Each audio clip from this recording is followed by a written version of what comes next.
kita. Padahal baru Jerman. Next. Dan satu working group 8 adalah kebijakan. Kebijakan ini belum saya tampilkan karena memang belum. Jadi hasil semua dari working group 1 sampai 7 nanti ditampilkan dalam bentuk polisi atau kebijakan yang kita kerjakan oleh pemerintah, itu dikerjakan oleh working group 8. Ini saya kutip bahwa Ganodderma itu sudah ada sejak lama. Ini di laporan agronomi Sopindo tahun 1954 sudah ada laporan tentang penyakit Ganodderma. Ini di ruangan saya sampai sekarang bukunya masih ada. Next. Dan sudah ada peta detailnya. Jadi bayangkan 70 tahun yang lalu. Jadi 70 tahun yang lalu ini sudah jadi masalah dan sudah dilaporkan. Dulu masih pakai kertas stensil, belum ada laptop seperti sekarang.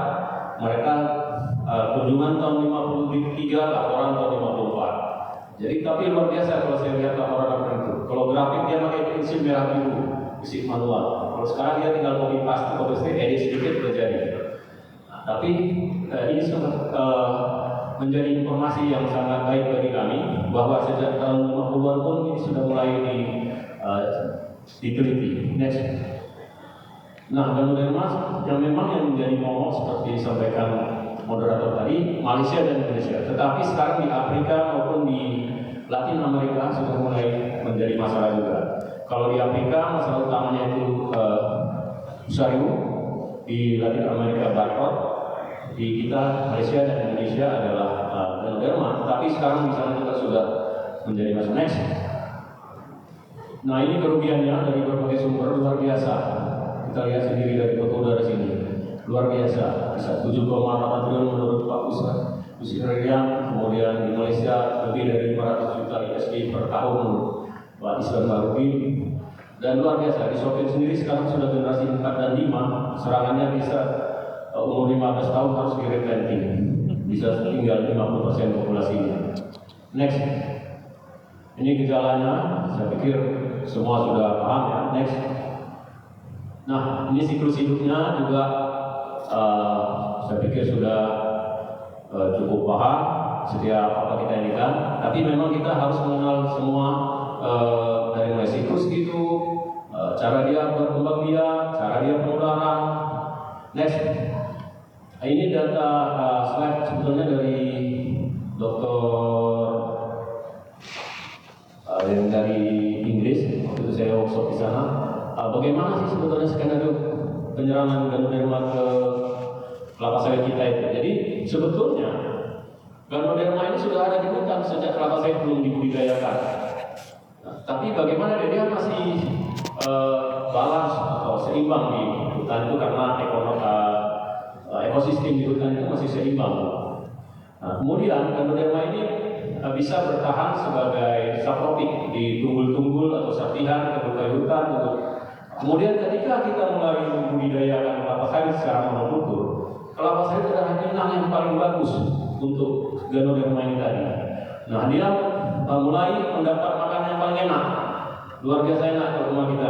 Jadi dan kita monokultur terus generasi jadi semakin berkembang dia. Itulah Ganodderma. Jadi kalau dia lewat yang root contact itu lewat akar itu menjadi basal steril, yang lewat spora disebarkan oleh angin maupun serangga itu bisa dapat mendarat di kelapa sawit yang terluka di tajuknya, bisa berkembang biak menjadi upper steril. Nah, kami coba memvideokan, memvisualisasikan bagaimana Ganodderma ini. Sebelum kelapa sawit dibudidayakan, namun populasinya dalam kondisi yang seimbang di dalam ekosistem hutan yang masih seimbang. Ganodderma bisa bertahan tanpa makanan, yaitu sebagai saprofit pada bahan organik atau sisa-sisa unggul hutan dalam bentuk resting body.